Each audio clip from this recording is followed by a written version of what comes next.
বাজাইতেই থাকো, তাল মিস্ত্রি করবে না। দেখেন আল্লাহ যখন সৃষ্টি করে তার প্রেমের মাধ্যমে এই সারা জাহান সৃষ্টি, সব সৃষ্টি করে তার গুণগান করবার মতো কেউ ছিল না, কাউকে পাই না। তারপরে সে নূরে মুহাম্মদের সাথে মিলিত হয়ে এই আদম জাতিকে সৃষ্টি করলেন, কিন্তু তাকে বলে দিল তুমি গন্ধম খাবে না।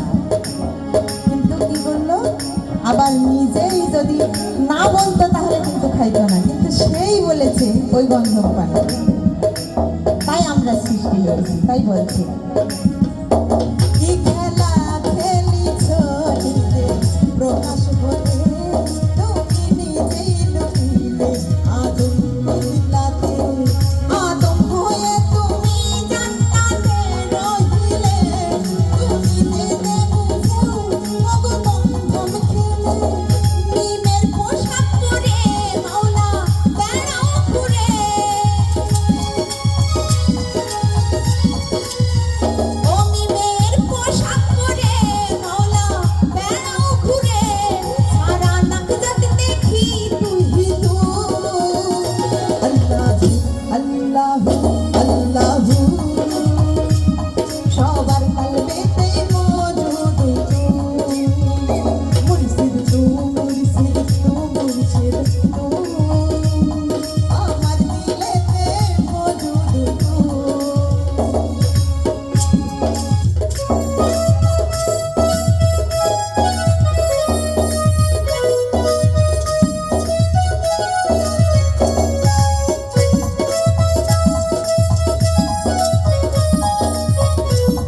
শরণাপন্ন যারা হয়েছে তারা ভক্তবিন্দুরা, তাই বলছে